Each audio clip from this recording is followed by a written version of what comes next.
Hey everyone, it's Katie, and today I wanted to make a video really for the loved ones, the parents, the friends, the significant others of those people who are on the Sinclair method.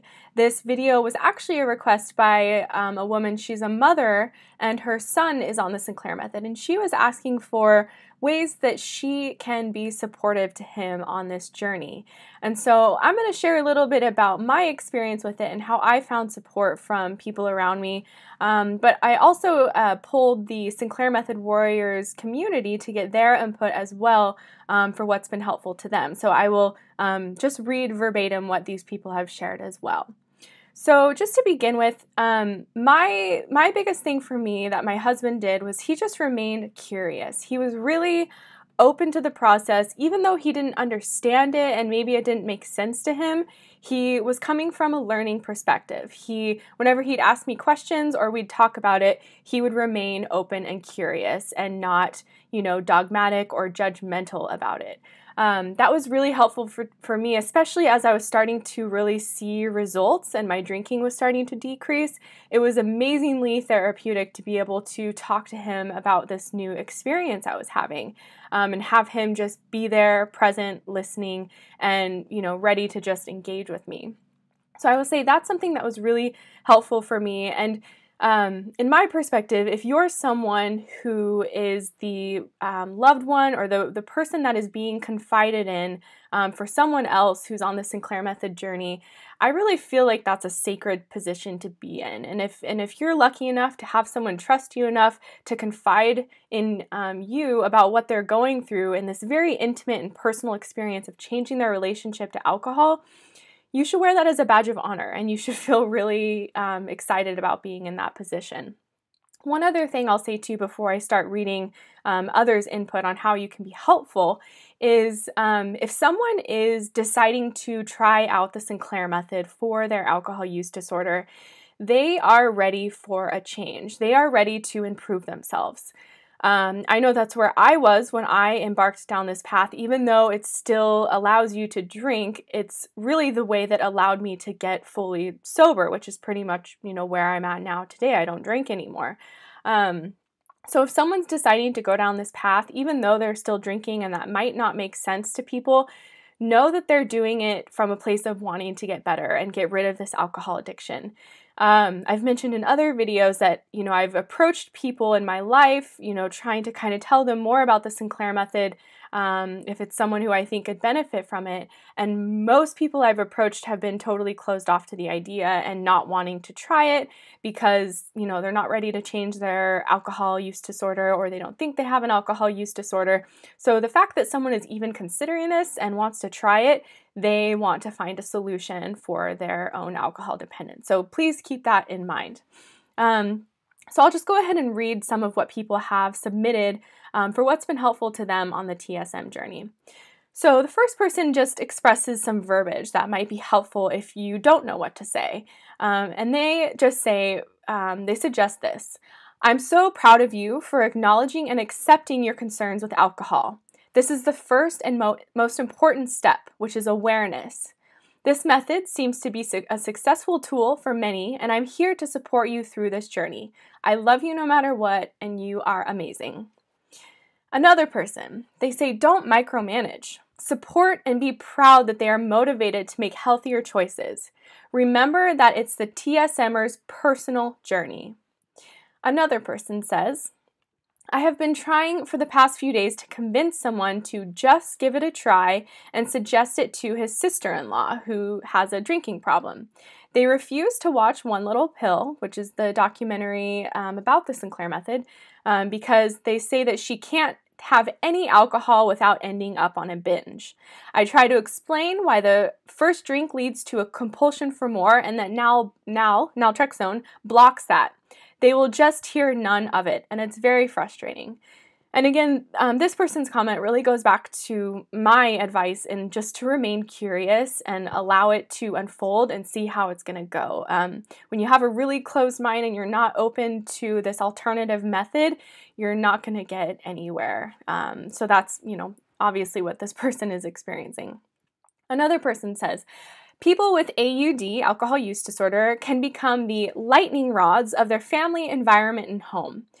Family members that capitalize on this situation and feel very much better than when in fact they probably have so much personal work to do on themselves and potentially do not have the courage to do so.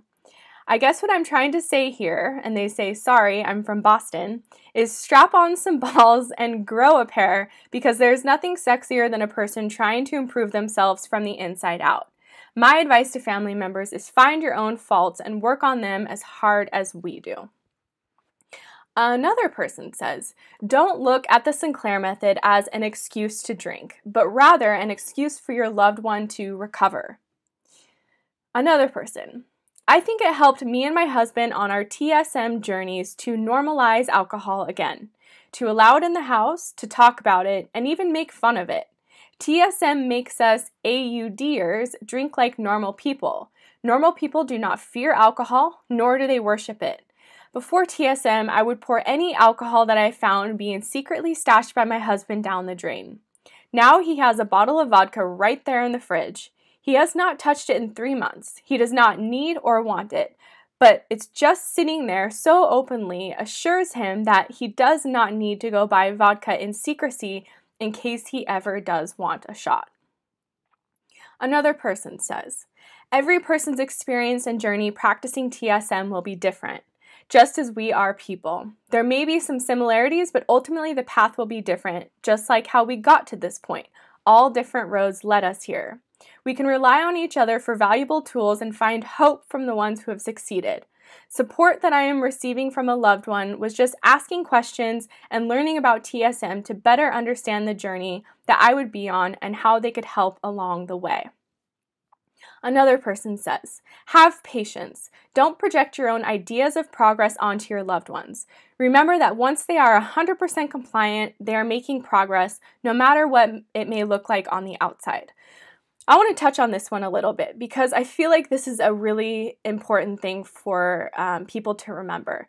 Compliance is the key to success with the Sinclair method. And what I mean by compliance is making sure that you take the naltrexone every single time that you drink, and that every single time you drink, you wait the full hour to allow the naltrexone to fully kick into your system. And once you have this practice down pat, once you are absolutely committed to being 100% compliant every single time you drink, that is the starting point for success on the Sinclair method.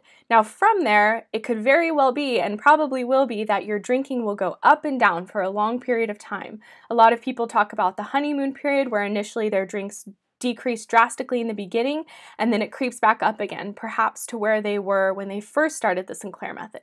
And what I've seen is this is just part of the process. It's actually the normal process for the Sinclair method from what I've seen, where the drinks are going up and down for a long period of time, but they are staying compliant, and over time they're seeing a pattern of drink reduction over a long period of time. So if you see your loved one who's on the Sinclair method and their drinks have gone down, but then they're going up again, it's not them. It's just them working toward extinguishing this behavior. There may be external factors, thoughts, emotions, events, things that are driving them to drink more than they did, say, the week before, but it doesn't mean it's not working. It actually is the opposite in my experience. It means that they are extinguishing these other triggers, these other emotions, these other things that are driving them to drink. They're working to erase those patterns and behaviors that are pushing someone to drink. So just to be aware, if someone that is on TSM is being compliant 100% of the time, taking the medication,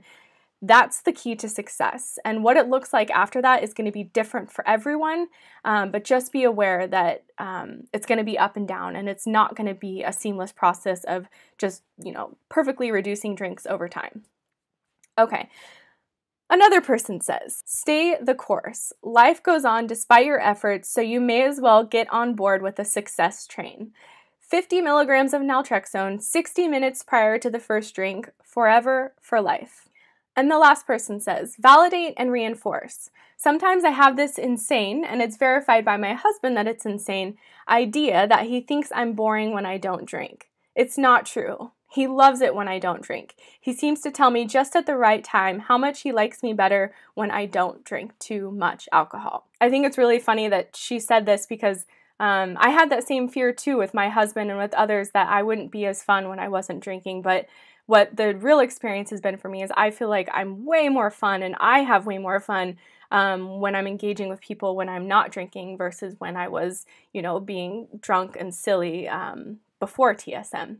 So I hope some of these tips are helpful. Again, just to remain curious and remain open, and remember that if someone is deciding to begin this journey, that they are looking for change, they are looking for a solution, and even if they've, failed in other ways before, even if they've not been able to stick to programs before, the Sinclair method is unlike anything else, and the opportunity for success is unlike anything else. And so if you can remain open and give it a shot and allow them to experience this for themselves and support them along the way, I think it's going to be really beneficial for both people. So thank you so much for watching. I'll talk to you all again soon. Bye.